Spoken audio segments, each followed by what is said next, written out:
Hello student, नमस्ते। आप देख रहे हैं अपना टॉपिक त्रिकोणमिति का परिचय। एक वर्ष पूरे साल पढ़ने के बाद आप लास्ट में ये कहते हो सब टॉपिक समझ में आ गए, लेकिन ये त्रिकोणमिति के टॉपिक आज तक समझ में नहीं आए। ये वीडियो और ये क्लास आपकी बहुत शानदार होने वाली है, लाजवाब होने वाली है। इसके लिए आपको लास्ट तक देखना पड़ेगा कि त्रिकोणमिति को कैसे पढ़े। और त्रिकोणमिति को पढ़ने के लिए त्रिकोणमिति में कुछ वैसे खास है ही नहीं। त्रिकोणमिति में 6 फॉर्मूले तो 8.1 फर्स्ट एक्सरसाइज में आएंगे, और विशेष कोणों के जो वैल्यू है उसके मान है, जैसे 0 डिग्री, 30 डिग्री, 60, 45 और 90। ठीक है। इसके अलावा इस त्रिकोणमिति में और 3 आपकी आइडेंटिटी हो जाएगी 8.3 में। बस 3 ही चैप्टर है, 3 यानी आपके कुल मिला के 6 फॉर्मूले तो फर्स्ट चैप्टर में होंगे। और त्रिकोणमिति जो भी कोण है एंगल, उसकी वैल्यू ऑफ एंगल, यानी आपका 0 डिग्री हो गया, 30 डिग्री, 45 डिग्री, 60 डिग्री और 90 डिग्री विशेष कोणों के त्रिकोणमिति अनुपात की जो वैल्यू है उसका मान है वो याद रखना। यानी एक टेबल यह आपकी 8.2 में हो जाएगी, ये 8.1 में हो जाएगी। और 3 आइडेंटिटी यानी सर्वसमीकाएं, 3 आइडेंटिटी जो सर्वसमीकाएं दे रखी है वो आपको 3 है, तो यानी 6 और 3 9 और एक टेबल 10 याद करने हैं। और बहुत ही शानदार टॉपिक है आपका त्रिकोणमिति अनुपात। और मैं तो ये मानता हूँ कि सबसे कम टाइम लगने वाला टॉपिक ही आपका त्रिकोणमिति अनुपात है। सबसे कम टाइम, अगर क्वेश्चन आपके समझ में आ गया, टॉपिक आपके समझ में आ गया, तो सबसे कम टाइम लगने वाला टॉपिक ही आपका इंट्रोडक्शन ऑफ त्रिकोणोमेट्री यानी त्रिकोणमिति आपका ऐसा टॉपिक है जो सबसे कम टाइम लगता है आपको। ना किसी भी प्रकार का मल्टीप्लाई करना, ना किसी प्रकार का डिवाइड करना, ना दशमलव का, ना पॉइंट का, कोई कुछ भी झंझट नहीं। तो आप लास्ट तक देखना। और जो भी प्रतियोगिता परीक्षा की तैयारी कर रहे हैं उसके भी अगर त्रिकोणमिति समझ में नहीं आई, यानी कंपटीशन एग्जाम की जो तैयारी कर रहा है उसके भी अगर त्रिकोणमिति नहीं समझ में आई है तो ज़रूर वो वीडियो ऐसा देखे ताकि समझ में आए। और मैं 100% आपको गारंटी दिलाता हूं कि ध्यान से देखना, तन और मन और धन, आराम से देखना, तन मन से देखना इस वीडियो को, ताकि आपका ये टॉपिक एकदम 100% क्लियर हो जाए, एग्जाम में एक भी क्वेश्चन आपका गलत नहीं हो। तो शुरू करते हैं। उससे पहले आप सभी स्टूडेंट का SBS ऑनलाइन स्कूल 2.0 में स्वागत है। और इसमें सबसे पहले अपन बात करते हैं अपन समकोण त्रिभुज की। तो समकोण त्रिभुज वह त्रिभुज होता है या वो ट्राइंगल होता है जिसमें एक एंगल हमेशा 90 डिग्री का बनता है। कितने डिग्री का? 90 डिग्री का। और त्रिभुज में केवल एक ही एंगल यानी एक ही कोण 90 डिग्री का होता है, क्योंकि त्रिभुज के तीनों कोणों का योग ही 180 यानी 180 होता है। इसलिए एक ही कोण 90 यानी समकोण संभव है, इसके अलावा कोई समकोण त्रिभुज संभव नहीं है। तो यहाँ पर मैंने बनाया है एक राइट ट्राइंगल, और यहाँ ये 90 डिग्री का बन रहा है। ये वर्टेक्स यानी शीर्ष ABC, ये वर्टेक्स हो गए। इस एंगल की मैं बात करूँगा तो इसको मैं थीटा लेता हूँ। ठीक है। थीटा लेने के बाद में मैं यहाँ पर करूँगा आपका विस्तारित त्रिकोणमितीय अनुपात यानी त्रिकोणमिति रेशियो। कैसे लिखते हैं अपन? तो आपको समकोण त्रिभुज लग रहा है, तो ये 90 डिग्री बन गया, तो दोनों एंगल A और एंगल C एक्यूट एंगल यानी न्यून कोण होंगे। यहाँ एंगल A व एंगल C कौन से कोण है? न्यून कोण। और न्यून कोण कौन से होते हैं? जो 0 डिग्री से बड़े और 90 से छोटे होते हैं। तो न्यून कोण यानी एक्यूट एंगल। तो A और C, तो त्रिकोणमिति अनुपात और त्रिकोणमिति जो रेशियो है वो किस पर निकाला जाता है? वो हमेशा आपका न्यून कोणों का रेशियो होता है, क्योंकि एक एंगल अगर ट्राइंगल में 90 डिग्री बन गया यानी एक कोण त्रिभुज में 90 डिग्री का बन जाता है, तो बाकी दोनों कोण हमेशा न्यून कोण होंगे। ये तो श्योर है, क्योंकि त्रिभुज के तीनों कोणों का योग या तीनों कोणों का सम हमेशा 180 यानी 180 डिग्री होता है। इसीलिए दोस्तों दोनों कोण यहाँ पर क्या हो जाएंगे? न्यून कोण हो जाएंगे, एक्यूट एंगल हो जाएंगे। अब यहाँ पर अपन 6 त्रिकोणमिति अनुपात है उसको अपन लिखते हैं। तो 6 त्रिकोणमिति अनुपात लिखने से पहले मैं आपको बता दूं कि कोण अगर आप C ले रहे हैं, एंगल C के आप त्रिकोणमिति अनुपात अगर लिख रहे हैं, तो इसके अपोजिट साइड हमेशा क्या होगी? परपेंडिकुलर होगी, यानी लंब होगी। क्या होगी? इसको मैं यहाँ से हटा देता हूँ, एक बार अपन ये बात कर लेते हैं। तो दोस्तों देखना 90 डिग्री के अपोजिट साइड हमेशा कर्ण कहलाती है, और इसको इंग्लिश में लिखूंगा तो हाइपोटेन्यूज, ठीक है। और जो एंगल आप ले रहे हो उसके जस्ट अपोजिट साइड हमेशा लंब होगी, यानी परपेंडिकुलर हो जाएगी आपकी, परपेंडिकुलर।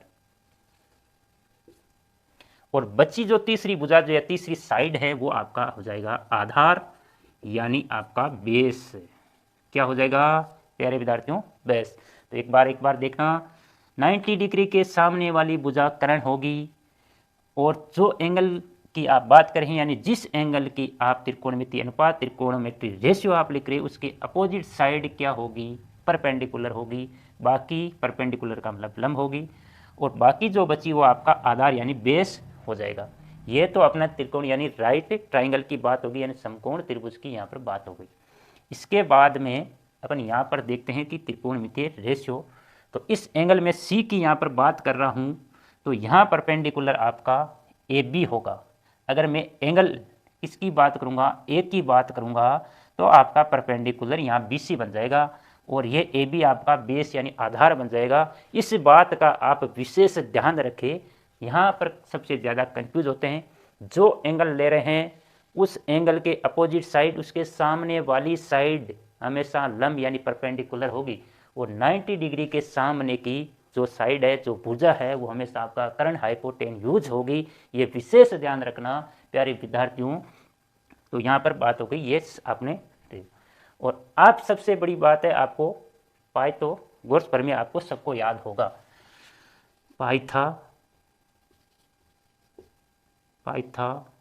पाइथागोरस प्रमेय यानी थ्योरम।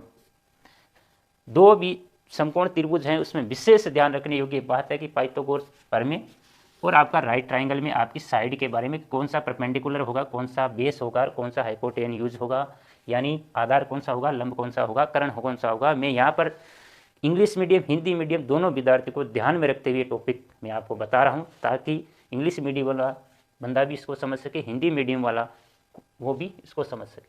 तो पाइथागोरस प्रमेय के पर यहाँ पर बात करेंगे, तो कर्ण का whole square is equal to लंब का whole square is equal to आधार का होल स्क्वायर, यानी कर्ण यानी हाइपोटेन्स h का स्क्वायर, लंब परपेंडिकुलर यानी p का स्क्वायर, प्लस आधार यानी बेस b का स्क्वायर। ये आपका पाइथागोरस थ्योरम आपका ये हो गया।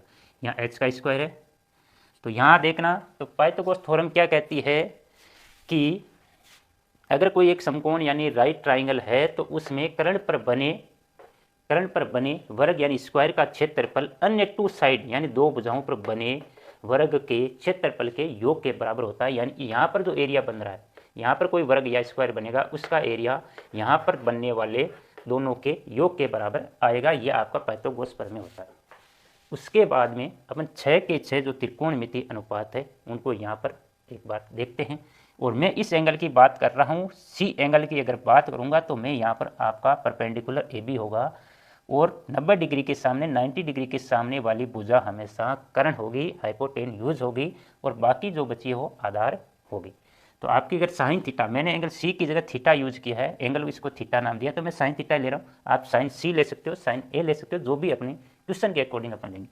तो यहाँ पर दोस्तों सबसे पहला त्रिकोणमितीय अनुपात आता है आपका साइन थीटा। यहाँ पर आप साइन थीटा नहीं ले रहे हो, तो यहाँ पर साइन सी ले सकते हो। सी का मतलब सी पर बनने वाला एंगल है, और सी पर बनने वाले एंगल यानी कोण का नाम मैंने पहले ही थीटा दे दिया, तो यहाँ पर मैं लूँगा साइन थीटा। तो sine theta is equal to आपका होता है perpendicular upon hypotenuse. Perpendicular upon hypotenuse का मतलब लंब बटा कर्ण हो जाएगा आपका। क्या हो जाएगा? लंब बटा कर्ण। और लंब अगर इंग्लिश मीडियम के ऊपर बात करेंगे तो यहाँ पर इसको लिखेंगे P अपॉन H, ठीक है। और यहाँ पर उसके बाद में cos theta is equal to होता है आपका आधार बटे कर्ण। और यहाँ पर अपन त्रिकोण यानी त्रिभुज को देखकर या ट्राइंगल को देखकर अगर त्रिकोणमितीय अनुपात लिख रहे हैं, तो आधार यहाँ पर कौन सी साइड है उसका एक बार नामकरण दे देते हो तो और भी अच्छा होता है। तो आधार यहाँ पर इस कोण की बात करें तो आधार यहाँ पर BC है, BC अपॉन कर्ण तो यहाँ पर AC है, तो BC अपॉन AC। और इसको इंग्लिश में अगर अपन लिखेंगे तो आधार अपॉन कर्ण, आधार का आपको मैं लिख देता हूँ बेस, और कर्ण का लिख देता हूँ हाइपोटेन्यूज। उसके बाद में लिखता हूँ tan theta tan theta is equal to होता है लंब बटे आधार। क्या होता है मेरे प्यारे विद्यार्थियों? लंब बटा आधार। और लंब यहाँ पर अगर इसकी बात करें तो लंब यानी परपेंडिकुलर ए बी हो गया, और यहाँ पर आपका बेस बी सी हो गया, और लंब को यानी परपेंडिकुलर को मैं पी से लिखूँगा और आधार को कैपिटल बी से लिख देता हूँ। इसके साथ टेन थीटा के बाद में कोट थीटा लिखता हूँ। कोट थीटा होता है आपका आधार बटे लंब हो जाएगा, आधार बटे लंब। आधार यहाँ पर क्या है? बी सी है। लंब यहाँ पर क्या है? जो पहले ही मैं बता चुका हूँ, लंब यहाँ पर ए बी होगा, यानी इसको लिख दूंगा मैं बेस अपॉन परपेंडिकुलर। उसके बाद में मैं लिखता हूँ सेक थीटा की अगर बात करेंगे तो ये आपका होगा कर्ण बटे आधार। और कर्ण का मतलब आप समझ भी चुके होंगे कि कर्ण यहाँ पर क्या है? AC है, और आधार आपका BC है। और इंग्लिश मीडियम की अगर बात करें उसको ध्यान में रखेंगे तो कर्ण का मतलब H कैपिटल आपका हो जाएगा, आधार आपका B हो जाएगा। तो देखो उसके बाद में लास्ट 1 to 5 तो हो गए, उसके बाद में आपका है कोसेक थीटा। तो cosec theta is equal to आपका होता है कर्ण अपॉन लंब, कर्ण बटे लंब। और कर्ण यहाँ पर आपका AC है, और लंब यानी परपेंडिकुलर आपका AB है। और AC को मैं अगर बात करूँगा तो AC की अगर बात करेंगे तो AC का मतलब कर्ण हाइपोटेन्स है, और लंब आपका परपेंडिकुलर यानी इसको P से लिख देंगे। अब ये 3 और 3 टोटल 6 त्रिकोणमितीय अनुपात यहाँ पर हो गए। अब इसको याद करने का जो शॉर्ट एंड स्वीट तरीका है वो अपन यहाँ पर देखने वाले हैं। तो एक बार आप देख लो इसको, मैं थोड़ा साइड में हो जाता हूँ उससे। तो यहाँ पर इसको देखने के जो तरीके हैं, शॉर्ट एंड स्वीट तरीका है। अगर हिंदी मीडियम की बात करेंगे LAL, थोड़ा सा नीचे लिख देता हूँ LAL, और नीचे लिखेंगे KKA, और इसको लाइन से काट देंगे। तो इसका मतलब आपका होगा साइन, इसका मतलब आपका होगा कोस, इसका मतलब आपका होगा टेन। फिर नीचे इसके विपरीत लेंगे, यहाँ पर लिखेंगे कोट के बाद में लिखेंगे सेक के बाद में लिखेंगे कोसेक। क्या लिख देंगे? कोसेक। तो यहाँ पर साइन का मतलब हो गया, अगर हिंदी मीडियम की बात करेंगे, लंब बटा कर्ण, लाल बटा कक्का, लंब बटा कर्ण, आधार बटा कर्ण, और लंब बटा आधार।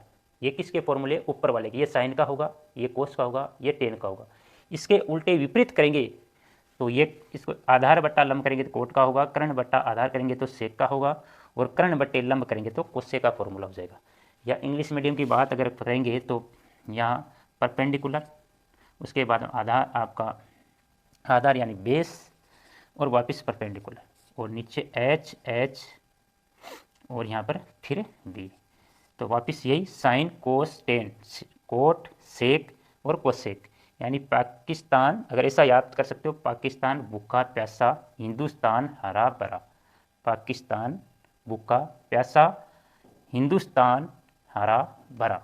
इस प्रकार भी आप याद कर सकते हो इनको।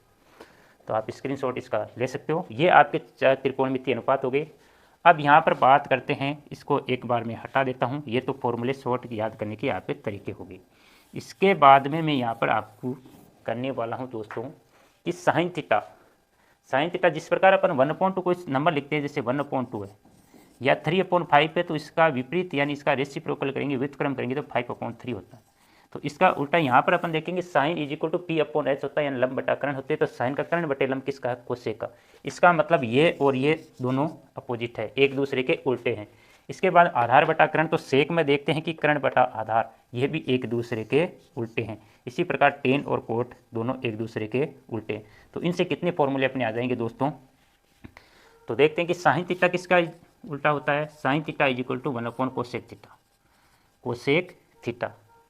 और कोस थीटा, यहाँ पहले इस बार एक बार समझा देता हूँ कि ये उल्टा क्यों होता है। कि कोसेक थीटा अपन लिखेंगे, cosec theta is equal to आपका होता है कर्ण बटे लंब, कर्ण बटे लंब। तो ये सीधी सी अपॉन यानी बटे में राशि होता है, ये ऊपर जाके मल्टीप्लाई होती है, तो इसका मतलब लंब बटे कर्ण हो जाएगी। और लंब बटे कर्ण किसका फॉर्मूला आपने यहाँ पर लिखा है? साइन थीटा का फॉर्मूला आपने लिखा है, इसलिए ये 1/कोसेक थीटा किसके इक्वल होगा? साइन थीटा के इक्वल होगा। इसी प्रकार अपन कोस थीटा को 1/सेक थीटा लिखेंगे। क्या लिखेंगे? 1/cos A। इसी प्रकार टेन थीटा को अपन क्या लिखेंगे, 1/cos थीटा लिख देंगे, क्योंकि ये यहाँ पर पहले बता चुका हूँ कि टेन थीटा कोस थीटा का उल्टा हो रहा है, कोस से का हो रहा है, साइन कोस से का यहाँ पर उल्टा हो रहा है। तो तीन फॉर्मूले ये हो गए। इन तीनों फॉर्मूले से अगर आगे बढ़ेंगे तो आगे बढ़ेंगे इस फॉर्मूले से अपना आ जाएगा sine theta into cos theta को मल्टीप्लाई करेंगे तो हमेशा इसकी वैल्यू क्या आएगी, 1 आएगी, क्योंकि ये डिवाइड में है, ये भाग में इधर आती मल्टीप्लाई में होगा, इस दोनों का मल्टीप्लाई हमेशा 1 के बराबर होगा। इसी टाइप से इन दोनों का मल्टीप्लाई यानी cos theta sec theta is equal to cos theta sec theta is equal to आपका 1 हो जाएगा। इसी प्रकार तीसरा फॉर्मूला इससे आपका बनेगा tan theta is equal to tan theta into cos theta is equal to 1 हो जाएगा। बस फर्स्ट चैप्टर में 8.1 जो एक्सरसाइज है उसमें इसके अलावा आपको कोई फॉर्मूला नहीं है। यहाँ पर इसके 6 त्रिकोणमितीय जो रेशियो है, त्रिकोणमितीय अनुपात है, इसको याद रखना है और 3 फॉर्मूले आपके ये बन जाते हैं। इसी फॉर्मूले से आपके 3 ये बन जाते हैं, कोई नया नहीं है। मेन यहाँ पर 6 ये है, इसी 6 फॉर्मूले यानी 6 फॉर्मूले से आपने ये 3 को लिखा, इसी 3 का यूज करके आपने ये 3 लिख दिया। तो कैसा लगा ये? तो अब अपन एक एग्जाम्पल की सहायता से इसको समझते हैं। जैसे मान लो क्वेश्चन आ गया कि tan theta is equal to 3/4 आपको दिया हुआ है कि एक त्रिकोणमितीय अनुपात या tan A is equal to आपको 3/4 दे रखा है और आपसे सीधा सा कह रहा है कि angle B is equal to यानी बी पर आपको कितने डिग्री का कोण बन रहा है, 90 डिग्री का कोण बन रहा है। तो बाकी सभी त्रिकोणमितीय अनुपात ज्ञात कीजिए या साइन थीटा कोस थीटा किसी भी प्रकार से आपको क्वेश्चन पूछ सकता है। तो यहाँ पर 6 बाकी त्रिकोणमितीय अनुपात आपको लिखने हैं। तो आपको यहाँ पर क्या दिया हुआ है, टेन ए यानी ए वाले एंगल की यहाँ पर बात कर रहा है, यानी ए पर यहाँ न्यून कोण बन रहा है और बी पर आपको 90 डिग्री का कोण बन रहा है। तो सबसे पहले आप हमेशा डायग्राम बनाइए। डायग्राम बनाने के लिए मैं यहाँ पर एक समकोण त्रिभुज यानी राइट ट्राइंगल यहाँ पर बना देता हूँ और यहाँ पर बी पर 90 तो इसको बी दे देता हूँ और यहाँ पर इसको मैं ए दे देता हूँ और बाकी विषय इसको सी दे देता हूँ।